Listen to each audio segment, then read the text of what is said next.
నమస్కారం, welcome to JP news. అర్జీదారుల పట్ల వీఆర్ఓలు మర్యాదగా స్నేహపూర్వకంగా వ్యవహరించాలని తహసీల్దార్ ఎం శ్రీనివాసులు సూచించారు. అర్జీదారులతో వినయంగా మాట్లాడితేనే సగం సమస్యలు అక్కడికక్కడే పరిష్కారం అవుతాయని ఆయన పేర్కొన్నారు. సోమవారం స్థానిక తహసీల్దార్ కార్యాలయంలో నిర్వహించిన ప్రజా విజ్ఞప్తుల కార్యక్రమంలో ప్రజల నుండి వివిధ సమస్యలపై వినతులు స్వీకరించారు. ఈ సందర్భంగా ఆయన మాట్లాడుతూ అర్జీదారుల పట్ల వీఆర్ఓ దురుసుగా ప్రవర్తిస్తే ఉపేక్షించబోమని స్పష్టం చేశారు. ప్రజల సమస్యలను ఓపిగ్గా వింటే చాలా వరకు సమస్యలు వెంటనే పరిష్కారం అవుతాయని తెలిపారు. వీఆర్ఓల వ్యవహార శైలి వల్లే జిల్లా పీజీఆర్ఎస్లో అర్జీలు పెరుగుతున్నాయని పేర్కొన్నారు. ఇకపై అలాంటి పరిస్థితి రాకుండా అధికారులు తమ విధి నిర్వహణలో మార్పు తీసుకురావాలని సూచించారు. ప్రజా సమస్యల పరిష్కారంలో నిర్లక్ష్యం ప్రదర్శిస్తే చర్యలు తప్పవని హెచ్చరించారు. మండలంలో ఒకరిద్దరు వీఆర్ఓల పనితీరు సరిగా లేదని, వారు తమ పద్ధతి మార్చుకోకపోతే ఇబ్బందులు ఎదుర్కోవాల్సి వస్తుందని అన్నారు. వీఆర్ఓల వైఖరి కారణంగా పీజీఆర్ఎస్లో అర్జీలు మళ్లీ రీఓపెన్ అవుతున్నాయని తెలిపారు. త్వరలో భూ పంపిణీ కార్యక్రమం ఉన్నందున మండలంలో మిగులు భూముల వివరాలు, సాగుదారుల జాబితా, భూమి స్వభావం వంటి వివరాలను సిద్ధం చేయాలని వీఆర్ఓలకు సూచించినట్టు ఆయన మీడియా సమావేశంలో తెలియజేశారు. నమస్కారం, నేను డకిల్ తహసీల్దార్ని మాట్లాడుతున్నాను.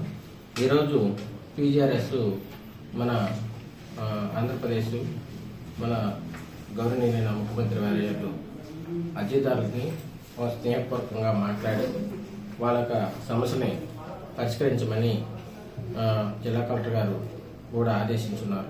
కాబట్టి సదరు జిల్లా కలెక్టర్ ఆదేశాల మేరకు మరియు ఈరోజు మా డక్కిలి మండలంలో ఉన్న గ్రామ రెవెన్యూ అధికారులకు మీటింగు పెట్టుకోవడం జరిగింది. తదను మీటింగ్లో కూడా అర్జీదారుని స్నేహపూర్వకంగా మర్యాదపూర్వకంగా మాట్లాడితే సగ సమస్యలు అక్కడే పూర్తవుతాయని తెలియజేయడం జరిగింది.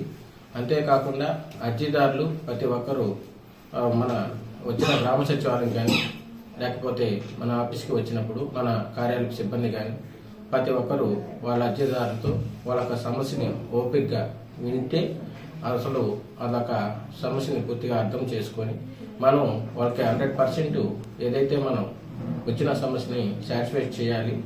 లేకపోతే వాళ్ళ యొక్క సమస్యను పలానా రీజన్తో పలానా కారణాలతో వాళ్ళ యొక్క ఈ విధంగా రిజెక్ట్ చేస్తున్నామని నెమ్మదిగా చెప్పి పంపించాలి. అదే ఆ విధంగా చేసినచో రీఓపెన్ కేసులు పీజీఆర్ఎస్ రీఓపెన్ కేసులు తగ్గుతాయి. అంతేకాకుండా బిరుసుగా మాట్లాడి మా యొక్క కింద సిబ్బంది ఈఆర్ఓ కానీ సర్వేయర్లు కానీ మరియు కార్యాలయ సిబ్బంది గ్రామ రెవెన్యూ అధికారులు తలారులతో సహా ప్రతి ఒక్కరూ ర్యాష్గా మాట్లాడినప్పుడు వాళ్ళ యొక్క సమస్యలు రీఓపెన్ అవుతాయని అందరికీ స్పష్టంగా వాళ్ళ యొక్క ఈఆర్ఓల యొక్క బ్రెయిన్ వాచ్ చేయడం జరిగింది ఈరోజు. అందువల్ల వచ్చే ఇంకా ఏదైనా అర్జీలు కానీ స్వయంగా ఏదైనా ఈఆర్ఓలు లేకపోతే గ్రామ సర్వేయర్లు సరిగా సమాధానం వాళ్ళకి చెప్పలేనప్పుడు వాళ్ళు డైరెక్ట్గా తహసీల్దార్ నెంబర్కి కానీ కార్యాలయంలో తహసీల్దార్కు ఎదుటికి వచ్చి వాళ్ళ యొక్క సమస్యను పూర్తి స్థాయిలో పరిష్కరించడానికి తహసీల్దార్ వైపు సిద్ధంగా ఉంటాము.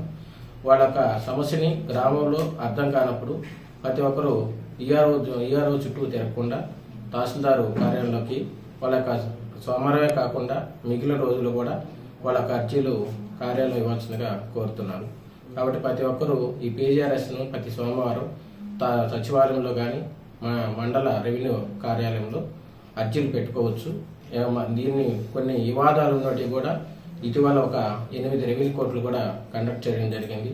ఈ రెవెన్యూ కోర్టుల ద్వారా మన మండలంలోనే తహసీల్దార్ కార్యాలయంలో సమస్యను పరిష్కరించుకోవచ్చు.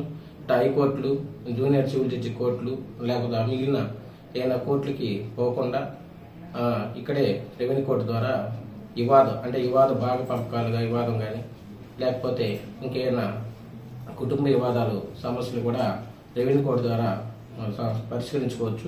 కాబట్టి రెవెన్యూ కోర్టును కూడా మీరు ప్రతి ఒక్కరూ ఇక్కడ పరిష్కరించుకునే దానికి మీరు తెలియజేయవలసిందిగా కోరుతున్నాను. అంతేకాకుండా ఎక్కువగా డక్కిలి మండలంలో 40,000 ఎకరాలు పొరంబోకు భూములు ఉన్నాయి.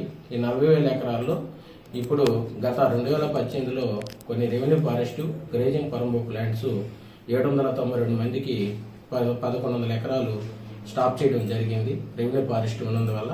అవన్నీ కూడా ఇవి మళ్ళా వెరిఫై చేయించి ఇప్పుడు అసైన్మెంట్ కమిటీలో కూడా వాటిని ప్రతిపాదనలు పంపి వాళ్ళందరికీ కూడా టికెట్ పట్టాలు మంజూరు చేస్తామని ఇందు మూలకంగా తెలియజేస్తున్నాను.